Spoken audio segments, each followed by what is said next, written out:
Yo, what up? It's Compton Rick Rock with Compton Rick Rock TV. Let's get straight into it.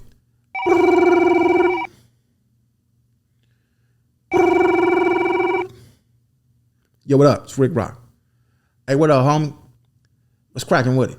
Hey, look, I got somebody on the phone, man. I'm gonna let you two handle y'all business, man. I'm gonna put the phone down. Y'all go ahead and handle y'all business. All right. Hey, what's up with it? It's Rick Rock. It's China Mac. China Mac, Compton Rick Rock had a conversation this morning. We both had a conversation about what's been going on in the past. And he actually told me, he said, Rick Rock, do you know that 3 days before you made your first video attacking CRIP MAC, attacking me, ODM Slim had called me and said, hey, we need to get Rick Rock back involved with the comedy skits. This is not a video trying to get over into what they're doing, because they doing what they doing. Compton Rick Rock is doing what Compton Rick Rock is doing. And when he said that and brung up ODM Slim name, and I thought about it, I was like, wow, ODM Slim the whole time was the one that was trying to put the glue together and bring everybody back together. He was taking up for his homeboy. That's how he even got in the conversation. That's how he got in this situation. It was nothing never personal with none of us. But as time was going by, these numbers was going up, the attention was going up, everybody doing reaction videos to it. You getting called on this platform, you getting called on this platform to do an interview, and all these people want to talk about is what been going on the internet with me, CRIP MAC, China Mac. This is all they want to hear. They don't want to hear about nothing else. Me and CRIP MAC had a conversation yesterday via Instagram. He hit me in my DM. We went back and forth. He talked his shit. I talked my shit. And it just kept going. It kept escalating. It kept escalating.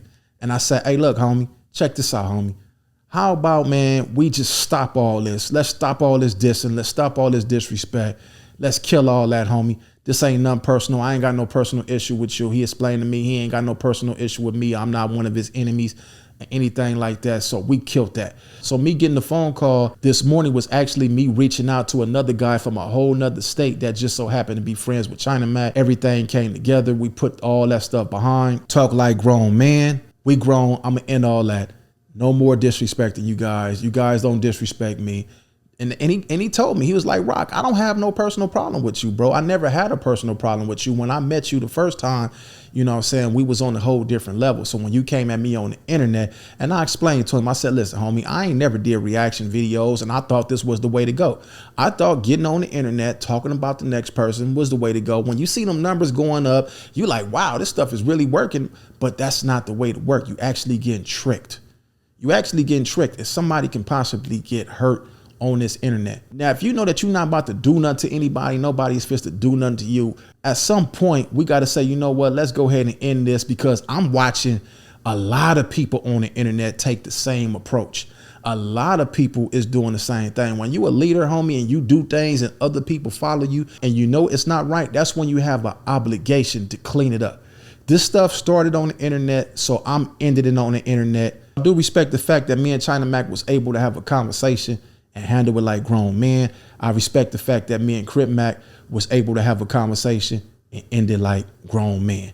You know what? CRIP MAC ain't never did nothing, homie. He ain't never did nothing outside of the guidelines of what he represent. Like I say, he ain't never did nothing to no kids. He ain't never did nothing to no women. He ain't never did no telling. So it's easy for me to say, you know what, homie, let's kill all that. At the end of the day, it's not getting us nowhere anyway. We didn't meet on these terms. We met on talent. We met on handling business on the internet. So let's get back to that. That's what we're going to get back to. Now, on to other news. It was a thing going on the internet where you have dinner with Jay-Z.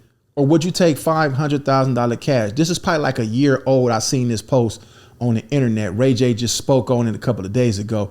And he said that relationships sometimes is better than money. Well, you got to think about it, man. I heard Rick Ross say the same thing. He'll sit down with Jay-Z over $500,000. Now, if I was a millionaire and I was able to sit down with a billionaire and get some game, then of course I'm gonna sit down with the billionaire and get some game, because I'm trying to get on that level that he's on. But if I'm broke and I'm in the hood and I'm in the ghetto, I'm gonna take the $500,000, which I'm pretty sure a lot of people in the ghetto, a lot of people in the hood would take that $500,000. A lot of people you could give $1 million to, they ain't gonna do nothing but go buy some changes, some cars, and spend it, splurge it, and go up on Instagram. That's all they're gonna do with the money. But on a business aspect, business-minded people, of course, they're gonna sit down with a billionaire and get that game. Rick Ross stated that he sat down with Jay-Z, they had dinner, and Jay-Z told him, look, and steady picking the music that you like, the beats that you like, won't you pick some beats that you can work with? Rick Ross said he took the advice from Jay-Z and his rap career went to another level. So there is something to gain in sitting down with somebody that have more knowledge than you. Shout out Jay-Z. Hopefully one day I have me a couple of million in my bank account where I can sit down and get some knowledge and become a billionaire myself. Now, there's an artist by the name of Gunplay. He's a rapper. He was signed to Maybach Music. I don't know if he's still signed to Maybach Music, which is Rick Ross' record company. Gunplay called a case, a domestic violence case, and he was ordered to stay away from his wife. He had a restraining order and he broke 8 times. This time he was locked up for it. Now, fellas, we didn't all been in relationships with women. Most of us have kids with them women. When we get in these relationships, you definitely have to pick the right partner. Sometimes these women date you for the material things that you might have, the status that you might have, the clout that you might have. Some of them do mess with a lot of men for the wrong reasons. So you got to make sure when you pick these women, you picking the right woman. Don't just pick somebody on their beauty. Now, you know, if you was broke and you couldn't get that same woman that you got right now when you got money, that's definitely not the one for you. Look at Snoop Dogg, look at E40, look at Ice Cube. These dudes been having these same women since high school. I would get somebody that been liking me since day one, not when I get a whole lot of money, go chase the wrong one. Now, whoever his wife is, I understand maybe she did fear for her life. Maybe she did feel like she had to call the police and get this man arrested. Now, if he was on some crazy stuff, going there, stalking a woman,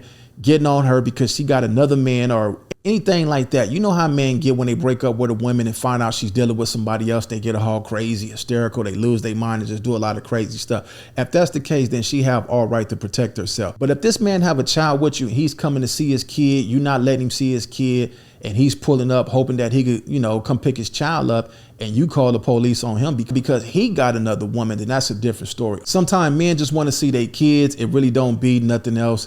And sometimes these women do get they get back for whatever you done to them in the past, and they call that police, knowing you got that restraining order, knowing that you got to follow that restraining order. Sometimes we don't want to deal with all that court stuff. We just, you know, think we could just pull up and it's all cool. Some days it might be cool. Some days you might get in the house and knock it down. Some days she might be mad at you and just gonna set you up, wait for you to come over there, call them one times on you, you're done. Well, anyway, it's Compton Rick Rock, Compton Rick Rock TV. I'll catch y'all on the next one. Gone.